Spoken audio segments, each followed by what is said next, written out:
Գյուրջան Կասկադ, ցանկացած համեմատություն մեր օգտին է։ Նախարարությունը ասում է, որ պայմանավորվենք ժամի այսպես ստորագրման հետ կապված, հիմա դուք եք ասում Ալիևը խոսում է 0 այսպես տոկոս վստահություն։ Եվ ինչ ասում շարունակությունն էլ ասա, որ հարցը տեղին էլի։ Ասում որ ամեն ինչ պետք է դրվի թղթի վրա։ Թղթի վրա։ Հիմա մոտ ժամանակներում, երբ Հայաստանը առաջարկում էր ժամ եւ տեղ պայմանավորվել ստորագրման, այս հայտարարություններից հետո դուք վտանգված եք համարում առաջիկայում, չգիտեմ, 1 ամսվա ընթացքում կամ 2 ամսվա ընթացքում այդ պայմանագրի ստորագրումը։ Դե մի քիչ բան հարց ես տալի, Կարինե ջան, միջև չստորագրվի, միջև ձեռներս չլինի այդ թուղթը, միշտ էլ վտանգված եմ համարելու։ Միջև չստորագրենք, չդնենք սեղանին, միշտ էլ վտանգված եմ։ Նույնիսկ եթե այնտեղից ասեր ինչ լավ է, մենք շատ ուրախ ենք, եկեք հենց հիմա ստորագրենք, բայց օրը ժամը չեղած լինի, հələ ստորագրած չլինի, ես միշտ վտանգված եմ համարում։ Վերանայվի երրորդ երկրների ներկայության այդ կետի հետ։ Չէ, փակ է, տեքստը փակ է։ Տեքստը այլևս երկու կողմի համար փակ է։ Խոսակցությունը ավարտված է, տեքստը փակված է։ Կարող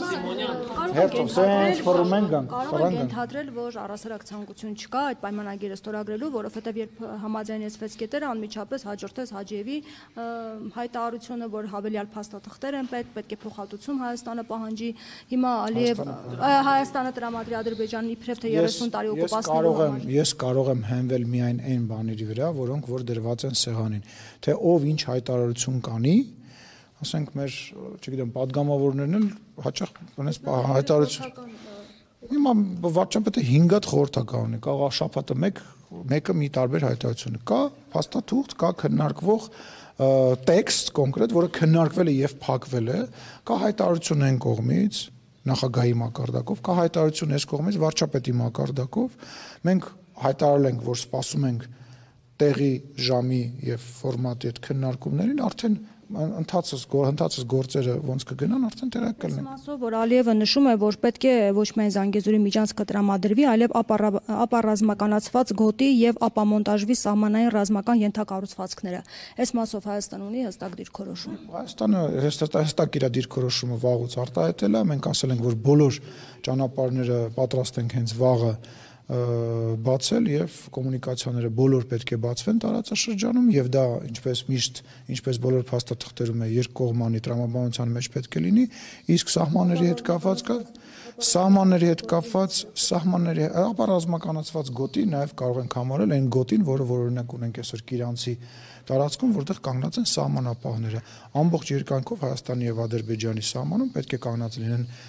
սահմանապահները եւ սահմանազատումից հետո Դե սահմանազատումը ընթացքի մեջ է։ Դե հիմա ասում եմ, դե միջև լինի, դեռ շատ բան են ցանկանում, թե ցանկանում, մենք էլ ենք շատ բան ցանկանում, դրա համար քննարկում ենք։ Պարոն Սիմոնյան, քիչ առաջ ասացիք, որ այս Ադրբեջանի տարածված ապատեղեկատվության ֆոնին ԵՄ դիտորդները արձանագրել են, որ ամեն ինչ խաղաղ է։ Հիմա խաղաղության պայմանագրում, երբ երրորդ երկրների ուժի տեղակայման բացակայության կետը հանվում է, արդյոք սա չի նշանակում, որ Ադրբեջանին հնարավորություն է տրվում, այսպես դաշտ է ստեղծվում, որ հրադադարի ռեժիմը պարբերաբար խախտի, ագրեսիայի ֆոն ստեղծի եւ նմանատիպ ապատեղեկատվություն տարածի։ Նախ եւ առաջ հիմա եկեք ֆիքսենք, որ եթե Ադրբեջանին այդքան անհանգստացնում են Եվրոմիության դիտորդները քաղաքացիական, ինքն է այդ դիտորդներին այլևս պահում Հայաստանի եւ Ադրբեջանի սահմանին, որովհետեւ այն պահից սկսված, երբ որ ինքը կստորագրի, մեր պայմանավորվածությունը կմտնի բանի մեջ, ուժի մեջ։ Երկրորդը, եթե խաղաղության պայմանագիրը ստորագրելուց հետո էլի պետք է հարձակում տեղի ունենա Հայաստանի Հանրապետության վրա, եվրոդիտորդների ներկայության ժամանակ էլ տեղի կունենա այդ հարձակումը։ Ինչ տարբերություն։ Եթե փաստաթուղթ է ստորագրում, պայմանական գնում ես, չգիտեմ, Եվրոմիության ղեկավարների ներկայությամբ կամ չգիտեմ, ինչ որ երկրների նախագահների ներկայությամբ, վկայությամբ իդեպ տենց բան գոյություն ունի, տենց կարգավիճակ կա դիվանագիտության մեջ, որ ինչ որ երկրի ղեկավարներ կամ ղեկավար վկա է հանդիսանում, գնում ստորագրում ես եւ հետո հարձակվում ես Հայաստանի վրա, եթե դա ի վիճակի ես անելու եւ կարող ես քեզ ցույց տալ, եվրոդիտորդների վրա էլ կկրակեն, կհարձակվեն։